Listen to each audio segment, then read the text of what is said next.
Saya mendasari informasi dari saudara D sama A, yang mana dia melihat pada saat malam minggu ada upaya penganiayaan dan pengajaran.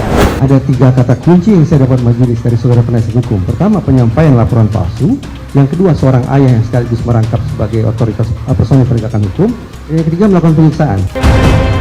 Anggota itu ngomong, terima itu udah catetin aja nama teman-teman kalian.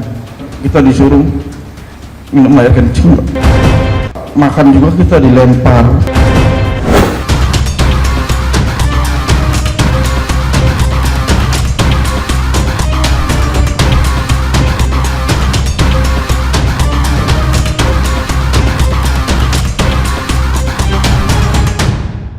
Kematian Vina Dewi Arsita torehkan lara yang tak berkesudahan. Tak hanya bagi keluarga, bahkan bagi 6 terpidana yang mengajukan peninjauan kembali. Beragam cerita, satu demi satu, menjelma menjadi kisah pilu.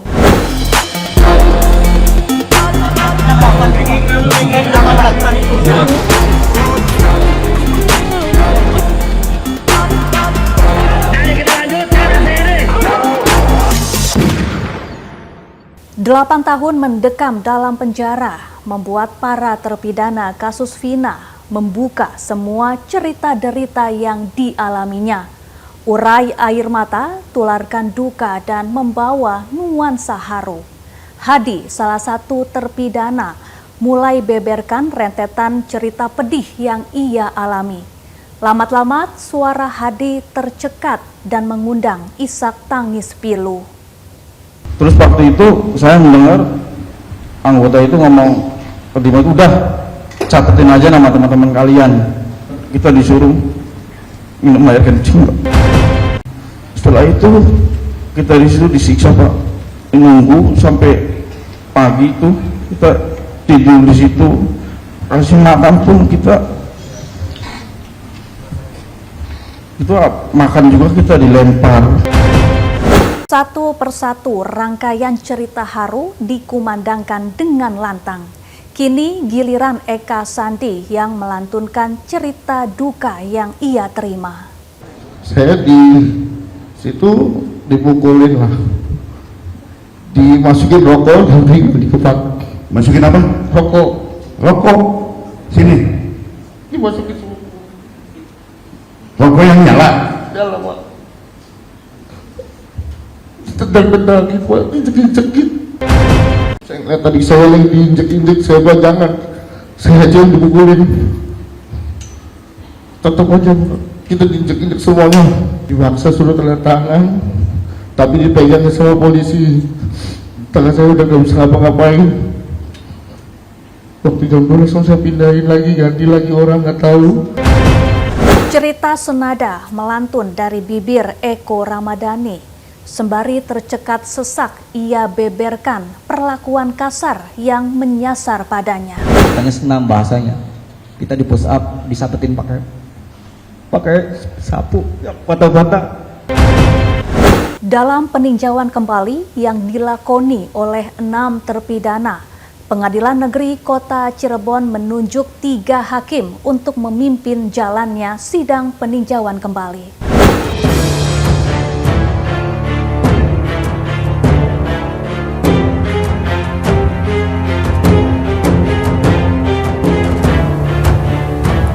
Tiga hakim memimpin jalannya sidang, antara lain diketuai oleh Ari Ferdian dan 2 hakim anggota, yakni Galuh Rahma Esti dan Rizka Yunia. Sidang digelar secara terbuka pada Rabu 4 September pukul 10 pagi.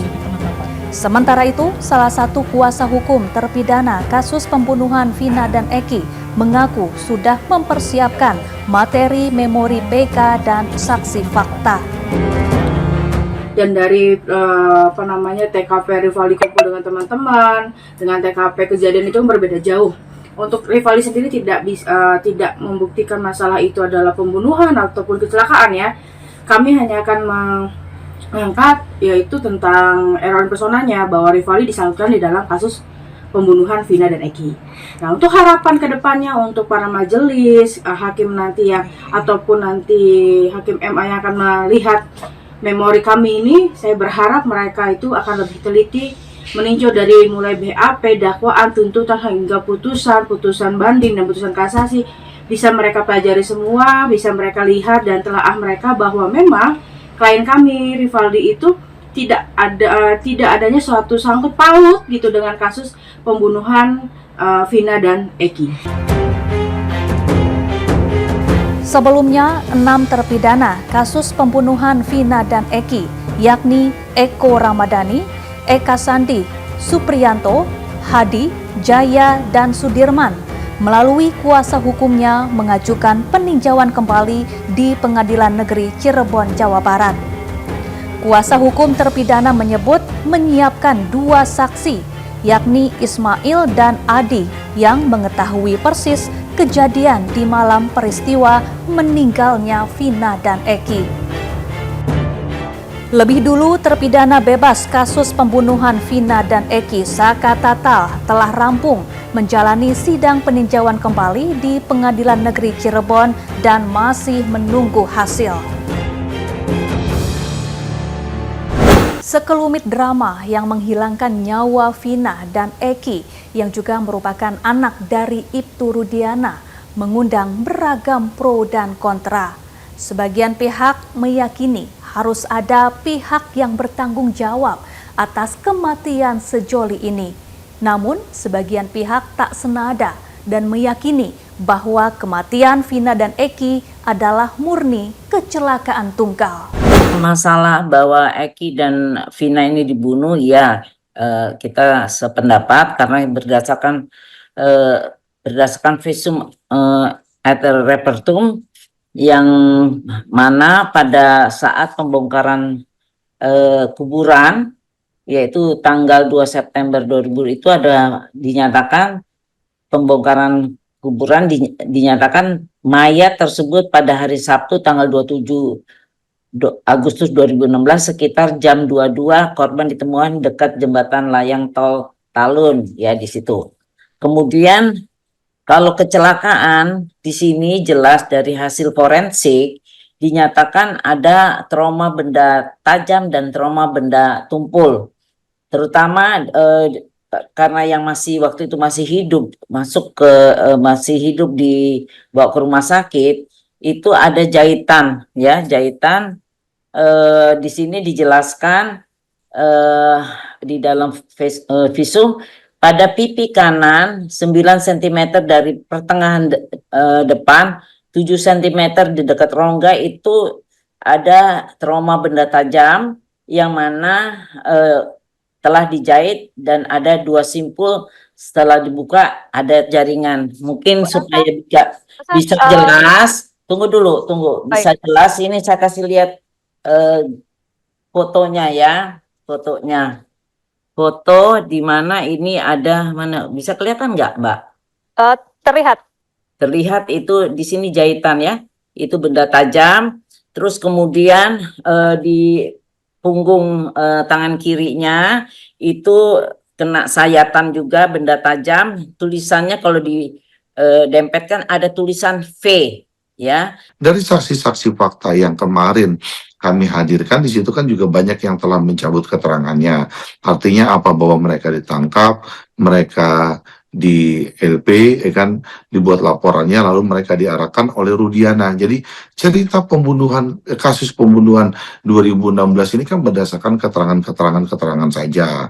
Tidak ada saksi yang melihat bahwa peristiwa itu adanya pembunuhan dengan pemerkosaan. Siapa sih saksi yang melihat? Kan juga tidak ada. Petunjuknya dari mana? Dari semua keterangan aja. Apa sih alat buktinya yang bisa meyakinkan itu adalah peristiwa pembunuhan dengan pemerkosaan? Kemudian kami hadirkan juga saksi fakta kemarin yang menceritakan Widya dengan Mega sebelum kematian, bahwa ada 2205 itu Vina masih berkomunikasi dengan Widya, lalu dia mengajak Widya untuk keluar. Kemudian setengah jam kemudian Widya mendapatkan telepon dari seorang laki-laki yang mengatakan ada korban kecelakaan di Polsek di jembatan gitu, di jembatan. Jadi petunjuk-petunjuk yang mencabut keterangannya, lalu yang mengarahkan adalah BAP-nya Rudiana, lalu yang menangkap Rudiana di peristiwa itu, lalu mereka mengatakan bahwa tidak ada pelemparan batu, tidak ada ini. Jadi semua itu direkayasa. Jadi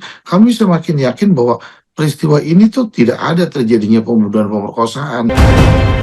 Dalam sidang perdana para terpidana, keluarga turut hadir dengan membawa asa. Keluarga berharap para terpidana bisa kembali dalam dekap. Dalam sidang perdana yang dijalani 6 terpidana, segenggam asa menyelinap menjadi harap. Bagi para terpidana dan juga keluarga, sidang ini bak tirakat untuk menggapai rasa keadilan yang seolah disekat. Begitu ke-6 terpidana memasuki ruangan untuk menjalani persidangan, suasana haru datang menyergap. Isak tangis pecah, rasa haru bukan buatan. Dengan rangkaian harapan dapatkan kebebasan setelah 8 tahun menjalani masa kurungan. Mudah-mudahan ini jalan yang terbaik. Semangat ya. Ibu terakhir ketemu Rivaldi.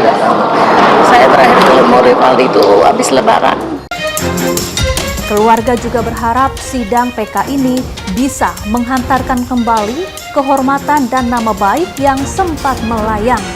Bukan tanpa alasan, keluarga berkeyakinan para terpidana tak bersalah atas kasus kematian Vina dan Eki.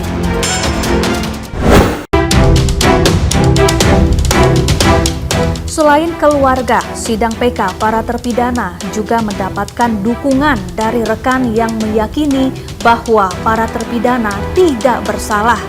Dukungan ini dilakukan dengan pemasangan spanduk di beberapa titik wilayah di kota Cirebon.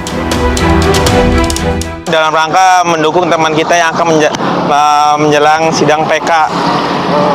Kebetulan besok juga kita mau mengadakan doa bersama keluarga 7 terpidana dan seluruh warga kampung Saladara dan sekitarnya.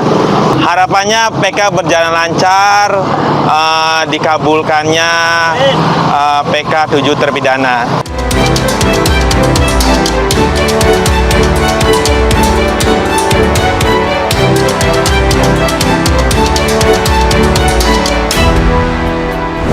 Seolah tak mau menyerah, kuasa hukum terpidana melaporkan ayah Eki Ibtu Rudiana atas 3 LP. Atas kesaksian 6 terpidana yang berkesesuaian. Insight Story segera kembali, tetaplah bersama kami.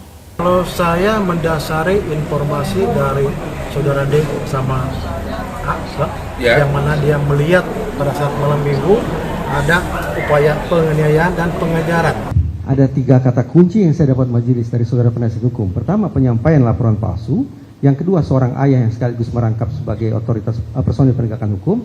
Dan yang ketiga, melakukan penyiksaan.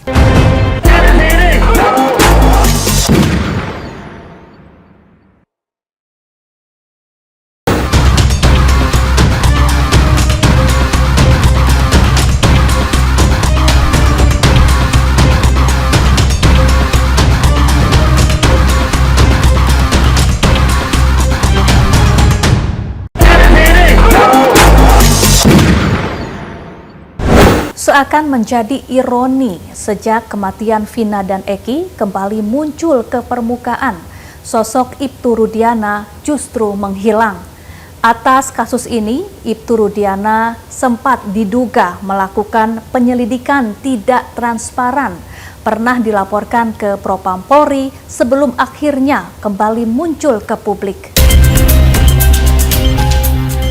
Ibtu Rudiana dibidik lantaran diduga terlibat kekerasan dan penyiksaan pada para terpidana tahun 2016 silam.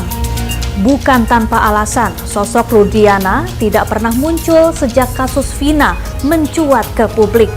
Hal ini membuat masyarakat berspekulasi tentang adanya hal yang ditutupi oleh Rudiana. Kita semua juga tidak mau berspekulasi. Apabila memang ada dugaan tindak pidana, apabila ada temuan-temuan lainnya, silakan sesuai dengan prosedur hukum. Dan kita negara hukum wajib menghormati itu. Apalagi isu-isu yang berkembang juga terhadap Ibtu Rudiana dibilang isu narkoba lah, isu lainnya lah, dan lain-lain. Itu semua saya nyatakan itu hoax ya. Sepanjang yang dituduhkan kepada yang bersangkutan itu tidak terbukti melakukan sesuatu perbuatan dugaan tindak pidana dengan adanya putusan pengadilan, kita nggak boleh menuduh seseorang. Harus kita junjung tinggi asas praduga, presumption of innocence, kepada setiap orang maupun itu saksi-saksi. Meski begitu, kuasa hukum terpidana yakin Ibtu Rudiana terlibat penyiksaan terhadap para terpidana kasus Vina. Ini kan masalah-masalah yang sudah kusut, yang sudah 8 tahun yang lalu. Kami harus urai dulu satu-satu masalahnya gitu, untuk mendapatkan apakah itu novum, apakah itu kekeliruan hakim dan lain sebagainya. Oleh karena itu kami proses dugaan yang akan kami laporkan ini, yaitu bagian daripada rangkaian kekeliruan-kekeliruan yang nanti akan kami sampaikan gitu. Jadi kami dalam hal ini terus terang saja ingin membuat atau mengumpulkan bukti yang selengkap mungkin. Pihak kuasa hukum mengklaim memperoleh informasi langsung dari para terpidana. Mereka bercerita tentang kekerasan dan penganiayaan yang dilakukan oleh Rudiana 8 tahun silam hingga para terpidana babak belur. Kalau kita sepakat bahwa ini ingin membuat terang benderang perkaranya semakin jelas, tentunya harapan kita ini bisa dihadirkan. Tapi memang kadang terbentur dengan aturan yang sifatnya sangat formalistik ya. Dalam undang-undang itu kan ada aturan-aturan tertentu, kaidah yang sudah dimuat di sana yang harus diikuti. Nah, masalahnya terbentur masalah formalitas saja menurut saya, kan tidak ada kewajiban untuk kemudian hakim menghadirkan Rudiana karena sifatnya dari upaya hukum luar biasa PK ini kan diserahkan sepenuhnya pada pemohon ya.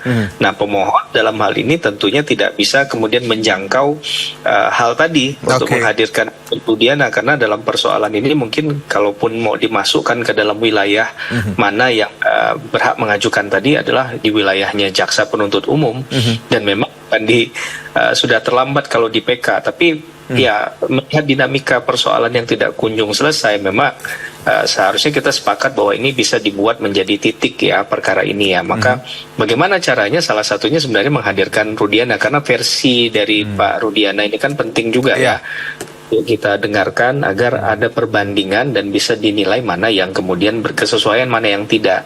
Tapi sekali lagi ini terbentur masalah hal tersebut, Mas Juno. Jadi Bang, kalau misalnya kan Bu Elsa menyebutkan bahwa sidang PK ini pemohon hanya mengajukan novum, hakim menerima lalu memberikan kesimpulan, ibaratnya seperti admin, lalu keputusan diserahkan ke MA. Jadi hakim juga sebenarnya tidak bisa memanggil Ibtu ya. Kalaupun Pak Susno menyebutkan sebenarnya kalau jadi hakim beliau akan memanggil Ibtu. Tapi menurut Anda cara ini logika yang bisa diterima atau memang tadi toolsnya nggak bisa sebenarnya? Iya, di beberapa perkara kadang formalistik ini juga kadang sangat saklek ya, sangat benar-benar diperhatikan, tapi juga kadang bukan diabaikan ya, tapi bisa diberikan katakanlah alasan-alasan penyeimbang lain kalau memang mau menggali nilai keadilan. Karena bicara tentang menggali nilai keadilan tuh agak sulit kalau dibatasi, Bang. Tapi sekali lagi inilah ranah formalistik yang kadang saya sebagai praktisi juga memahami benar kendala ini, sehingga unsur keadilan yang ingin kita peroleh itu dibatasi oleh aturan main, rule of the game yang sesungguhnya itu tidak bisa kemudian menemukan keadilan yang substantif lah bahasa kita ya. Ini yang sebenarnya ingin disuarakan, persoalan ini yang kemudian menjadi perhatian khususnya di kasusnya Eki dan Vina, karena versinya bukan lagi masalah dia pelakunya atau tidak, tapi apakah ada perbuatan pidana atau tidak. Ini menurut saya perkembangan yang sangat jauh dari persoalan hukum yang biasa kita temukan begitu. Karena konsekuensinya kalau memang ini adalah bukan perbuatan pidana, maka nggak ada yang harus bertanggung jawab kan. Ini persoalannya apakah dia memang meninggal karena dibunuh menurut versi dari laporan polisi yang dibuat sampai kepada proses di kejaksaan, sampai pada pengadilan, atau memang ya hanya kecelakaan tunggal saja. Maka saya memang tidak ada kata lain, versi dari pelaporan di awal ini harus dijelaskan juga. Jangan sampai ya ujung-ujungnya hanya proseduralnya saja yang terjadi, hanya proses pelaksanaan sidangnya saja, tapi tidak menyentuh keadilan substantifnya tadi. Orang sudah di-labeling menjadi pelaku, sudah menjalani sesuatu proses katakanlah penegakan hukum yang tidak menyandarkan pada prosedural hukum yang sesuai. Sebagai seorang ayah yang ditinggal oleh sang buah hati, Ibtu Rudiana bersikeras harus ada pihak yang bertanggung jawab atas kematian anaknya, dan seluruh terpidana diyakini sebagai pelaku. Kalau saya mendasari informasi dari saudara D sama A, yang mana dia melihat pada saat malam minggu ada upaya penganiayaan dan pengejaran, yang kemudian ketika dia menyampaikan kalau dia hafal motornya warna hijau, udah saya memperlihatkan motor yang saya foto di Polsek Talu, yang dia menyampaikan betul itu motor yang dilakukan penganiayaan. Kalau dalam keadaan gelap dan ada jarak 100 meter, sebagaimana digung-digungkan oleh mantan Kabar Eskrim, siapa tuh? Susno Haji. Bagaimana mungkin Dede dan Aib bisa melihat bahwa itu adalah si ini, si Peggy gitu loh. Menurut Bapak gimana? Yang pasti yang saya dapat info dari si Aib, kalau dia melihat dan hafal orangnya. Betul. Kemudian ketika saya jam 2 jam 14 dapat informasi, saya tukar HP sama Aib, sekitar jam 16 Aib telepon saya. Pak, orang-orang yang ribut malam minggu sedang berkumpul di depan SMP 11. Dan datanglah kami ke sana, kemudian dengan baik-baik Bang, mau ngajak mereka untuk ikut sama kami ke kantor. Setelah di kantor, kemudian mereka mengakuin kalau mereka yang melakukannya, sehingga dasar tersebut yang menjadi dasar kami untuk menyerahkan ke SK. Bagaimana orang baru ditanya langsung mengaku? Tentunya ada upaya-upaya kami untuk apa benar disiksa Pak? Tidak ada Pak. Karena itu katanya disiksa, digoreng atau apa? Saya menyerahkan ke reskrim, posisi masih itu dan kami foto Pak. Ada dokumentasinya. Bisa saya propos. Para pelakunya ini loh, karena benar disiksa makanya mau ngaku? Tidak ada. Tidak ada. Dan posisi masih utuh, bukannya utuh, tidak ada penganiayaan. Dari mana Bapak kenal Dede dan Aib? Pertama kali sampai tahu bahwa dia saksinya? Betul, pada saat kami berempat coba mencari informasi dari mulai TKP mayat, kemudian coba cari CCTV, tidak berapa lama kemudian sekitar jam 2 melintas dekat Alfamart, saya masuk Alfamart juga nyari CCTV, tapi tidak ada CCTV di situ. Kemudian keluar Alfamart, saya melihat Aib sama Dede nongkrong di depan cuci mobil. Jadi kita samperin interview gitu ya? Artinya semua orang yang di situ kami tanya Bang, namun Aib sama Dede lah yang memberi informasi. Oh begitu. CCTV di mana sekarang? Itu ditanyain orang juga? Ya, CCTV yang di Perumahan Begadan memang sempat saya lihat, namun posisi CCTV tidak jelas mengarah ke jalan raya, cuma mengarah ke perumahan Begadan, dan itu sudah saya sampaikan ke penyidik. Tapi di CCTV kelihatan nggak ada penganiayaan? CCTV tidak mengarah ke raya, mengarah ke jalan raya aja, tidak melihat jelas. Dan saya tidak mengambil karena semua penyidik Pak. Oke, Bapak yakin nggak bahwa 3 yang fiktif ini bukan fiktif? Karena 2 yang DPO itu di dalam BAP, ada semua BAP di sini mengatakan mereka lah yang membawa mayat ke flyover agar kelihatan seolah-olah kecelakaan. Yaitu 2 DPO itu. Bagaimana Pak? Bapak yakin nggak bahwa itu bukan fiktif? Yang DPO Pak? Ya, kan di BAP dikatakan yang membawa mayat itu ke flyover, meletakkan di flyover agar kelihatan seolah-olah kecelakaan. Ada 2 nama yang DPO ini. Siapa namanya? Dadi sama Dadi Bang. Siapa? Dadi sama Dadi. Nah, menurut Bapak gimana? Kaitan keterangan para terpidana, saya tidak baca Kristen. Cuman yang saya tahu pada saat menggali informasi dari mereka bahwa menyebutkan di antaranya 3 orang yang belum diamankan, di si Dani, si Peggy alias Serong, satu lagi si Dani, Andi sama Peggy alias Perong. Jadi cuma sekedar menyebutkan nama dan alamat. Pro kontra dari skenario drama kematian Vina dan Eki terlihat jelas dan nyata. Berbeda dengan Rudiana, sejumlah saksi dan ahli justru memiliki dugaan lain. Vina dan Eki diduga tewas akibat kecelakaan tunggal.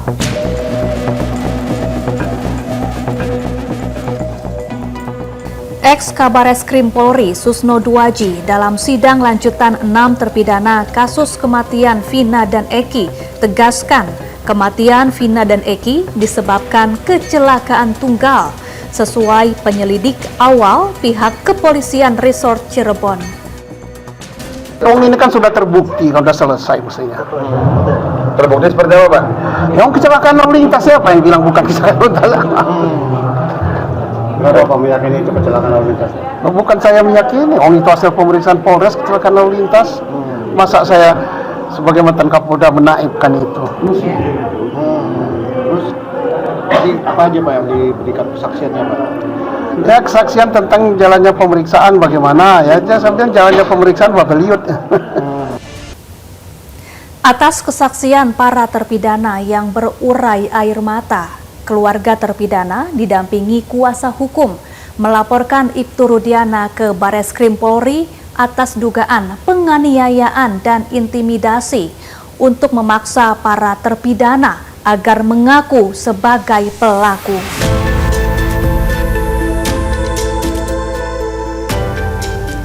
Keluarga terpidana kasus pembunuhan Vina dan Eki, Hadi Saputra, didampingi tim kuasa hukum tiba di gedung Bareskrim Polri. Kedatangan mereka untuk melayangkan laporan terhadap ayah mendiang Eki, Ibtu Rudiana, terkait dugaan penganiayaan dan intimidasi yang dialami para terpidana saat ditangkap pada 2016 silam.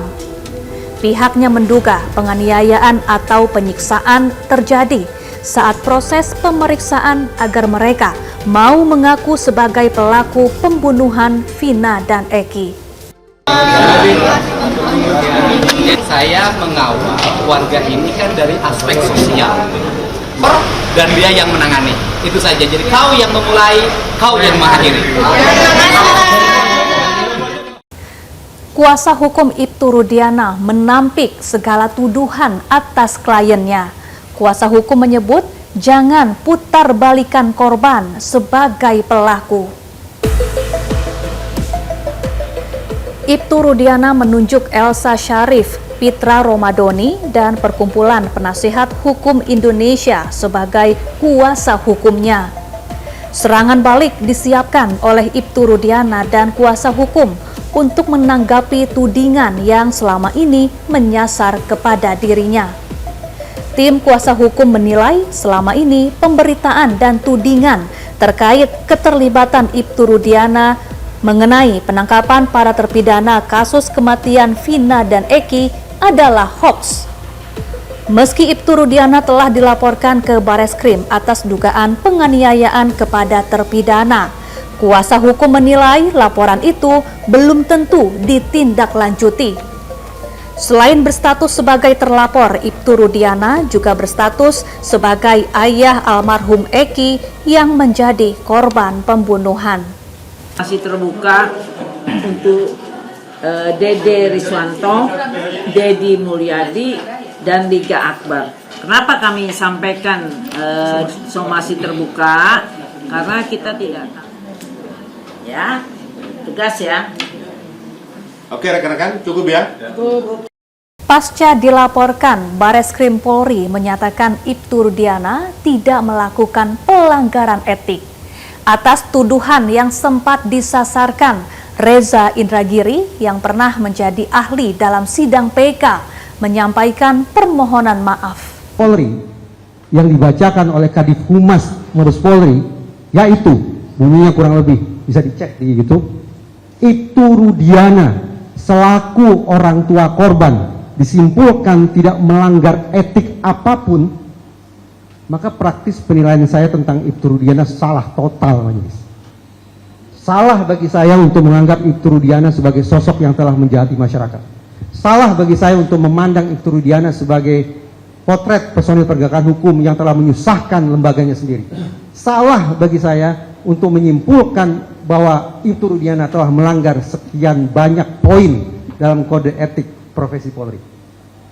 Atas dasar itu, dengan segala kerendahan hati, berbasis pada simpulan Mabes Polri, hasil pemeriksaan Propam dan Irwasum, saya dengan kerendahan hati mengaturkan permintaan maaf kepada Bapak Ibtu Rudiana.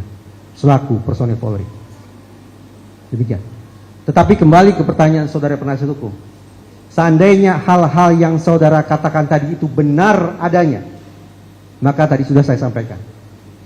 Membuat laporan palsu, menyiksa terperiksa, dan kehilangan objektivitas akibat konflik kepentingan itu merupakan pelanggaran kode etik profesi Polri. Demikian. Maksudnya Bapak minta maaf kepada Rudiana karena dianggap benar itu. Saya tidak punya landasan lain kecuali menyimak dan mengiyakan simpulan Mabes Polri. Mabes Polri yang sudah memeriksa Ibtu Rudiana, dan simpulannya berdasarkan pemeriksaan Propam dan Irwasum tidak melanggar etik apapun. Ya saya secara fair sebagai orang yang daif yang bisa salah, telah berprasangka sekian banyak sebelumnya, saya memilih untuk minta maaf daripada saya disomasi. Lebih baik saya sebagai warga negara yang baik secara rendah hati mengajukan permohonan maaf terlebih dahulu. Tapi ya ahli, kami perlu tegaskan bahwa pemeriksaan dari Mabes Polri itu tidak mencakup laporan siapa, internal. Tapi kita juga belum mengerti karena kita juga membuat laporan dan beberapa teman juga membuat laporan itu. Gitu. Kalau suatu saat, kalau ini jadi berandai-andai kan saya tidak memiliki kemampuan, kewenangan untuk memeriksa Ibtu Rudiana. Jadi begini, kuasa pemohon, ya. Izin saya sampaikan sedikit, Majelis. Ya, sebentar. Sebenarnya tadi sudah ada jawabannya. Sebenarnya ada dua jawaban. Kalau mengenai mengikuti dari hasil pemeriksaan Polri tadi, ahli minta maaf, ya. Tapi ternyata misalnya apa yang dikatakan atau apa yang disampaikan oleh kuasa pemohon itu benar, ya, berarti tidak minta maaf gitu loh maksudnya. Begitu kan? Jadi ada dua jawaban. Nah, untuk saat ini ada dua jawaban karena kan kita tidak tahu mana yang benar. Kan betul. Seperti itu kan? Betul, Majelis. Nah. Apa yang Ibu Ketua Majelis sampaikan 100% sesuai dengan isi kepala saya, Majelis. Terima kasih. Saudara ahli, tapi kan hasil investigasi yang saudara ahli lakukan gitu kan. Kemudian saya tidak menginvestigasi siapa. Ya, artinya hasil wawancara, kemudian dari beberapa tampil di acara media di iNews TV maupun TV One ya, iNews terutama yang saya dengar itu kan, bahwa jelas-jelas sudah ahli mempertegas bahwa pemeriksaan ini bukan mengejar keterangan, mengejar pengakuan gitu, pengakuan tersangka gitu. Nah, dan yang saya pertanyakan tadi adalah konflik of interest si Rudiana gitu. Sehingga polisi atasan pimpinan juga bingung gitu, karena ketika contoh nih pra peradilan mereka membela, pada kenyataannya memang tidak ada bukti yang bisa membuat hakim mengabulkan atau menolak pada peradilan itu sehingga bebas, sehingga yang terdapat pada pertimbangan hakim dalam menjatuhkan putusan peran daripada Peggy itu jadi kayak halusinasi. Kemudian dari pihak Polri pun menyatakan bahwa DPO itu masuk dalam novum kita adalah fiktif gitu. Nah, di sini yang maksud saya, sebelum ahli minta maaf hanya pernyataan, walaupun saya anggap itu saudara ahli ini majelis hanya menyindir lah kira-kira gitu. Kalau benar menyindir Polri, kalau benar dia nggak salah. Tapi bahasanya sebenarnya ada keraguan. Jangan dikatakan bahwa ahli ini menyindir ya, kita kan nggak tahu. Karena ahli ini memang nggak tahu mana yang benar gitu kan. Makanya ada dua jawaban gitu loh. Jangan menyimpulkan bahwa ahli menyindir, nanti jadi beritanya kemana-mana. Nah, ya yang terpojok jadinya ahlinya. Padahal di sini kan kita minta untuk memberikan keterangan berdasarkan keahlian. Jadi jangan dipojokkan ahlinya ya. Itu. Ya, dilanjutkan pertanyaan. Izin majelis, saya juga secara langsung harus menyampaikan sangkaan. Saya pikir saudara penasihat hukum salah membaca gestur saya. Saya tidak sepanjang yang saya sampaikan di hal ini, di ruang yang mulia ini, saya sudah diangkat sumpah majelis. Saya menyampaikan, ya itu yang saya sampaikan. Kalau saudara penasihat hukum memandang saya menyindir, ya itu tafsiran beliau. Gitu ya. Jadi di sini ahli itu netral, tidak ke kiri, tidak ke kanan. Benar ahli? Netral kan? Nah, sesuai sumpah mudah-mudahan Ya, ya majelis. sesuai sumpah dan sesuai dengan keahlian. Seolah tak mau menyerah, kuasa hukum para terpidana melaporkan Ibtu Rudiana atas 6 LP atas kesaksian 6 terpidana yang berkesesuaian.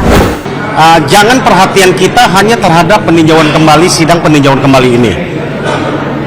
Bahwa ingat dan perlu kita kawal bersama bahwa kami sudah melakukan laporan polisi. Meski masih terganjal duka, keluarga Vina hormati keputusan para terpidana untuk ajukan PK. Inside Story segera kembali, tetaplah bersama kami. Ada suara letusan senjata atau ada ancaman yang saudara dengar terhadap Jaya dan Sudirman? Tidak ada? Tidak ada. Terus habis itu kita semua langsung Pak. Di situ kita langsung dipukulin Pak.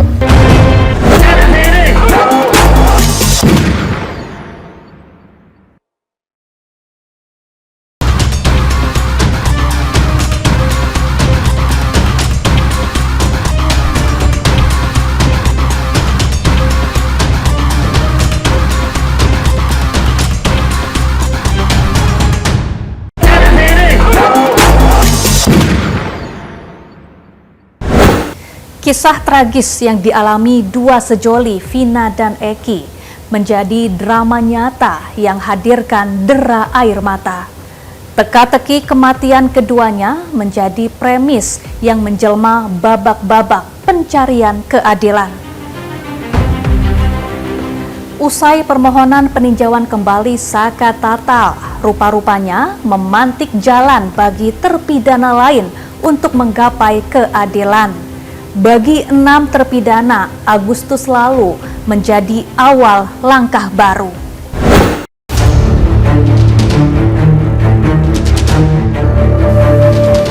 Pasca PK yang diajukan Saka Tatal berbuah manis, kuasa hukum ke-6 terpidana kasus pembunuhan Vina dan Eki mendatangi Pengadilan Negeri Kota Cirebon untuk mengajukan peninjauan kembali atau PK.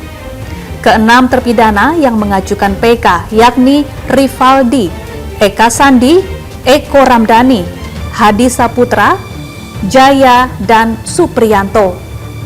Dalam PK yang dijalani tak tanggung-tanggung, tim kuasa hukum ajukan hingga 50 saksi fakta dan ahli dihadirkan dalam sidang PK. Tak sampai di situ saja, 4 novum turut diboyong dalam sidang PK.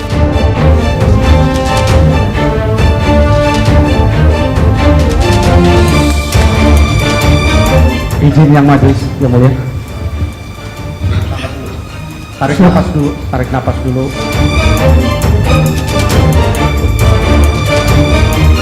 Di situ Jaya bilang bahwa si Eko yang mukul,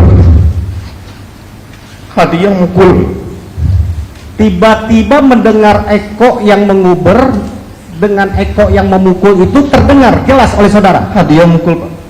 Hadi yang memukul. Eko yang menguber, iya, itu terdengar jelas. Jelas banget. Yang bicara itu siapa? Jaya. Jaya.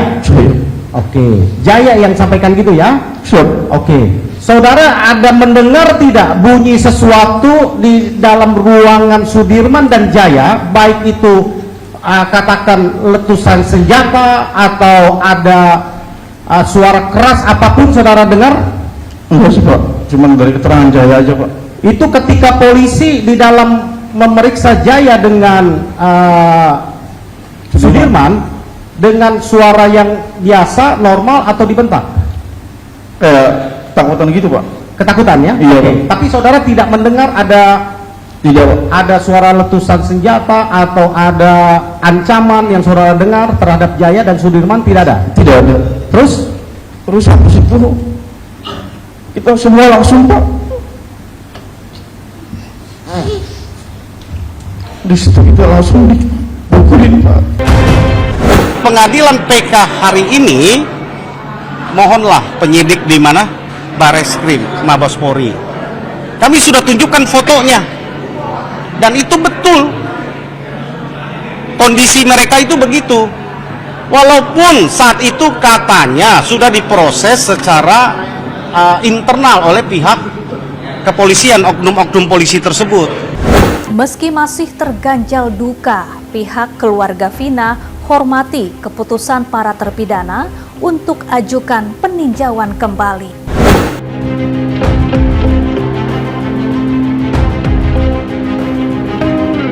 Tegas yakini ada pihak yang harus bertanggung jawab atas kematian Vina, namun keluarga Vina menerima pengajuan PK yang dilakukan oleh para terpidana. Bagi pihaknya, PK adalah hak warga negara yang harus diberikan dengan setara.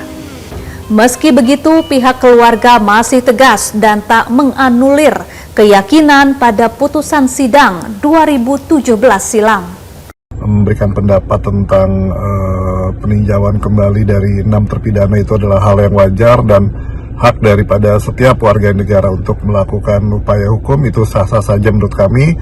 Dan menurut kami juga semakin banyak yang mengajukan upaya hukum membuat kasus ini semakin terang, semakin jelas. Jadi apapun nanti hasilnya, kami dari pihak keluarga akan menghormati dan mengikuti putusan terbaru nanti. Tapi sampai saat ini kami masih meyakini bahwa itu adalah pembunuhan berencana yang disertai dengan pemerkosaan, karena kita tetap memegang teguh keputusan dari hasil yang sudah inkrah.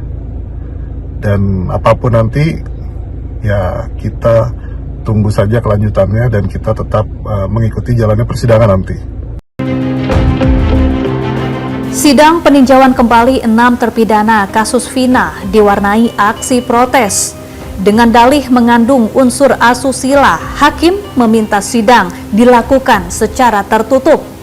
Meski begitu, kuasa hukum tak mau berdiam diri. Mereka meminta agar sidang PK tetap dilakukan secara terbuka.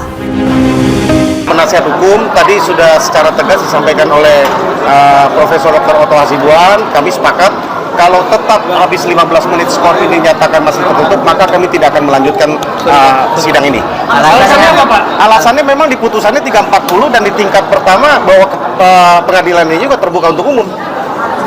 Alasan hakim sendiri tadi tertutup. Ya, mereka bilang ini asusila, padahal ini kan di dalam dakwaan di putusannya tidak ada asusila. Dera air mata 6 terpidana menjadi warna dalam perjalanan pencarian keadilan. Setiap warga negara memiliki hak yang sama di mata hukum. Tak ada satupun alasan yang bisa menganulir fakta bahwa para terpidana merupakan warga negara dengan hak yang sama. Perjuangan tak selalu berjalan mudah, seringkali diiringi air mata dan darah. Layaknya air mata yang mendera para terpidana. Namun percayalah, keadilan akan selalu menemukan jalan. Saya Syafaati Suryo, terima kasih dan sampai jumpa.